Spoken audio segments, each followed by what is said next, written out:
Hey guys, what is up today? I come to you with a triple review of Gakuen Babysitters with episodes 6 to 8. Now, do remember each episode it concludes with 2 parts in it. So, to start off with episode 6, we were introduced to Nezu's younger siblings. Now, we come to find out in his household there's a total of 9. He has 8 younger siblings, and the siblings we were introduced was Tsukichi and Kichi. Now I'm wondering if the parents decided, you know what, we're just gonna name somebody something Kichi, just to make it that easy, and then their last name is Nezu. So other than that, we have where Kichi, the twin of Tsukichi, ran away from home because he had an argument with his father. Now he ends up in the bush by the residence of where Kotaro and Ryuichi live with the chairwoman. So they end up finding him in the bush, and even though he doesn't have Nezu's number, he does call Nezu's best friend Yagi, who also came along with Inomata. Now, the reason why he's there and why he ran away from home is something that I think a lot of us could relate to, especially growing up going to school. Now, we know that there were kids that always had the latest stuff, whether it was clothing, fashion, toys, whatever you name it. Now, in Kichi's case, he has a friend that was kind of very persistent on him getting this latest game, and knowing that his family isn't the most richest in terms of finances, it was quite upset with him, because that's the whole reason as to why he had the argument with his father, because his dad must have denied him from getting the game, and he must have felt bad that if he doesn't have the game, he's going to feel like an outcast in his classroom with all of his other friends, and then in particular that one friend that's been asking him constantly to get the game so that they can play together. And it's not that he hates his family, it's just that he hates being poor. We also found out a fact about Nezu is that he also has to work to help pay the bills. Not only that, on top of being a scholarship student who has to stay on top to continue earning that scholarship while he's number 2 in the school, he knows how hard working his brother is, so that's why he doesn't try to pester him so much. So eventually his twin does come, and we see Nezu, who eventually comes to find them and bring them back home, and lo and behold, he ends up giving him the game that he has been wanting, and the reason why the whole ordeal has happened in the first place.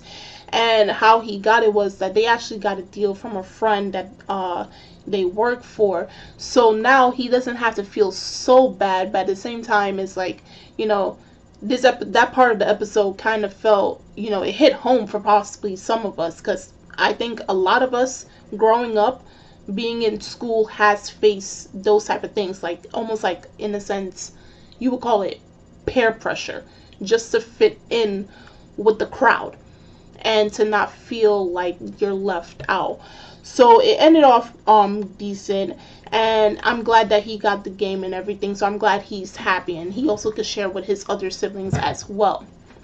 Now, for the second half of episode 6, it was pretty straightforward, but very adorable at the same time. What is not adorable in this show? So, it was Kotaro's first mission, and that was to deliver his older brother's lunchbox, which he had forgotten because he had to go to class to do the work. So Usada decided to send him to his older brother's classroom to give him his lunch. Of course, him forgetting it, we have where the character Yuki, who we were introduced to back in episode 4, I believe, we know that she has a crush, a huge crush, if you will, on Ryuichi, and she was about to share her lunch with him. Of course, the other classmates were jealous, so they gave him his lunch, so it made him pretty full. By the end of it, which was the funny parts of the episode, was like we have where Inu, who still has a crush on what's her name? Midori's mother. We have where Usada kind of tricked him, saying that if you help Kotaro get to his brother safely without him even knowing that you're doing so. I'll give you this picture of her just because you did what you had to do. So he was helping him, even having a bag over his face, helping Kotaro reach his destination. By the end of it, he does, and they do end up sharing lunch with each other, and it was a very cute moment between the brothers as usual. Now, in episode 7, the first half of it, I still, even now, it wows me with Karen. Karen, I don't think she's 2 or 1 years old. I think she's like a 15-year-old in a 2-year-old's body. Okay, so we had where in this episode Yuki's friends were kind of talking to her, and it's like, we know you like Ryuichi, which, she's very flustered by that. And while they're talking, at the same time, they said something about Inomata, talking about how she's not really the romantic type. Now, we have where Karen was like, I'm going to take Kotaro and we're going to go find Ryuichi. So they end up passing by his class and they see Inomata. Now, this little girl, Karen, with her big bold self, a 15-year-old in a 2-year-old's body, mind you, saying, do you like Ryuichi? And why don't you like him? You like him or you don't like? She's asking the real questions. Like, like she sees the looks in Inomato's face and it's like, wait, hold on, you do like him. Wait, you don't like him? Why not? And then she's like, okay, I'm going to convince you as to why you should like Ryuichi. So she's trying to plot something. And then while she's doing that, she's telling Kotaro, go get your brother and try to show Inomata why Ryuichi is such a good guy and why she should like him. And then she's telling Inomata, oh, so you don't like the kind man, you like the strict man. Okay, I'm gonna go to him. I found that so funny. She's like, so you don't really like that type, you prefer strict men. Ryuichi Chama, that's what she likes to call Oni Chama, hit me to show me that you're a strict guy, which Kamitani does hit her in the head and she ends up crying and all that, but she wanted Ryuichi to do it. But I was like, she's asking the real questions here, okay?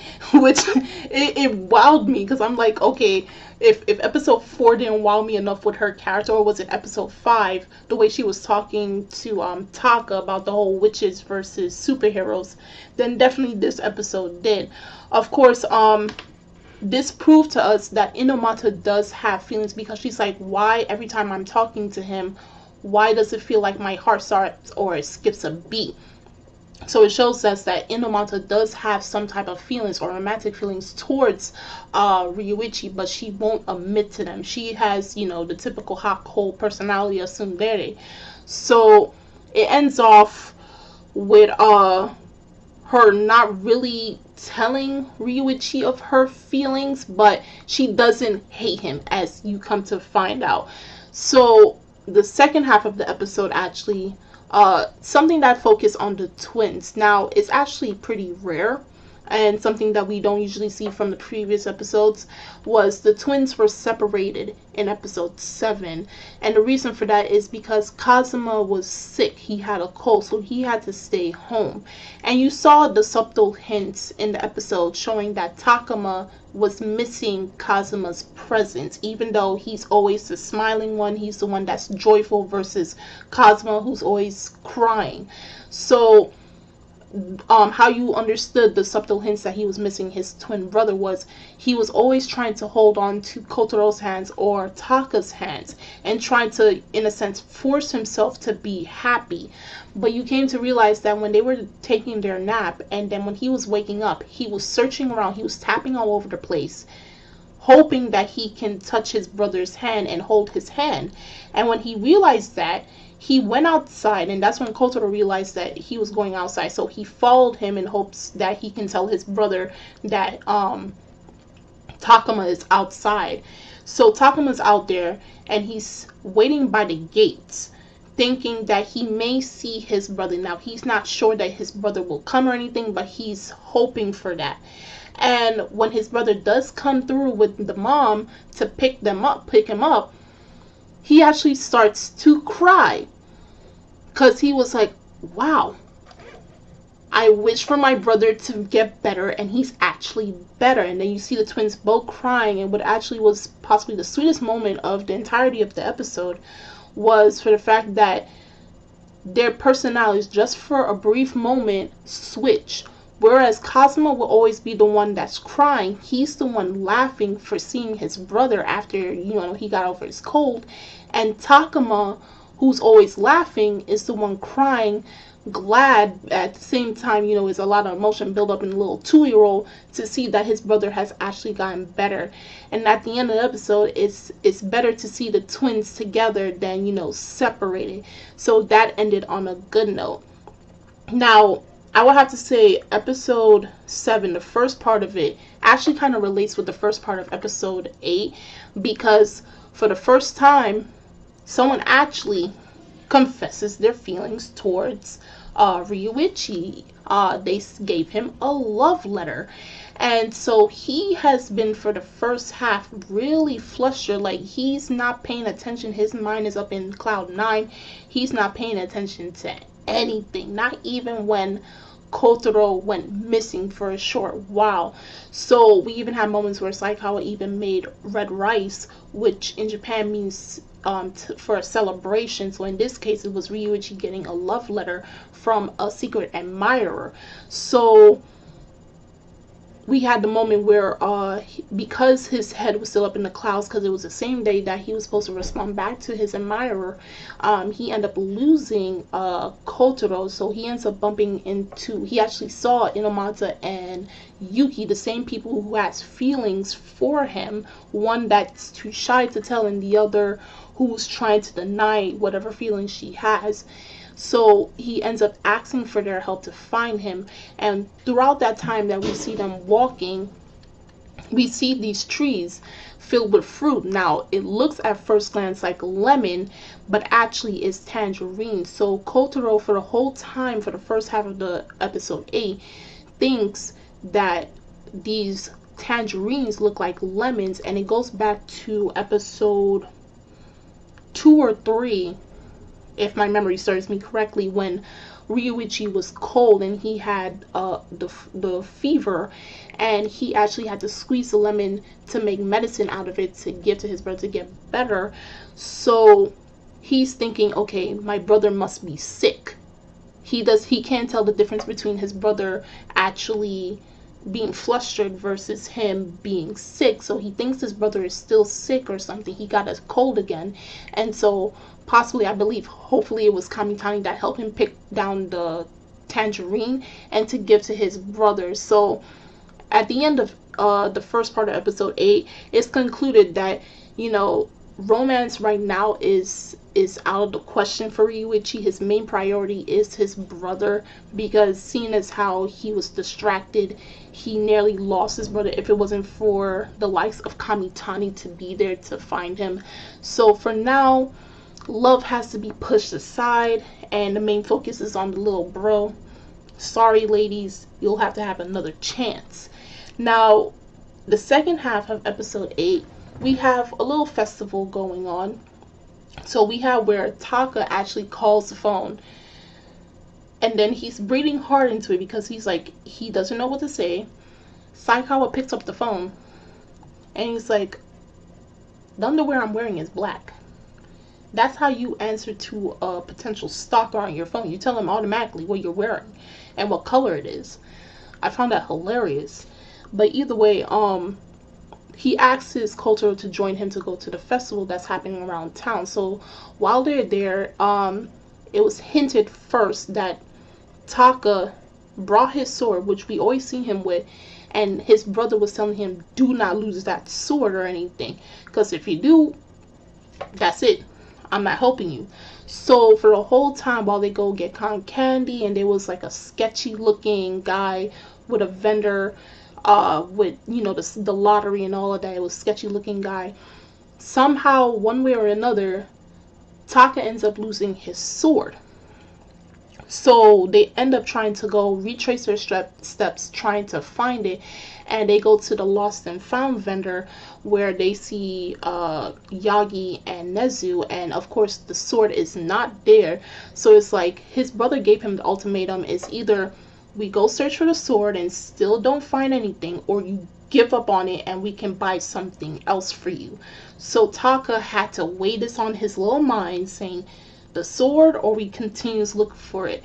And basically he gave up and decided to go look for something else, go back to the sketchy vendor that was showed early in the second half, and try to get something else, because that same vendor, he wanted to get a belt from there, but his brother said no, so they walked away from it. So when they went back to that same vendor, and he's like thinking, which string do I pull in order to get a prize from, we have Kotaro who pulled one of the strings and he ended up pulling the same exact sword. So my guess is somehow along the lines Taka may have dropped it, or the vendor may have taken it from Taka without him even knowing and used it as a prop, and so to lure people to, you know, get it, or probably rob people of their money. So either way, he managed to get back his sword and he is a happy toddler at the end of the day, and that's how the episode has ended. Now, if you guys saw between episode 6 to 8, do tell me in the comment section below on which parts were your favorite between these 3 episodes. What do you expect for episode 9? And I'm Kimmy-chan for Anime Legends Podcast, and check out the links in the description box, and I will see you guys later. Bye!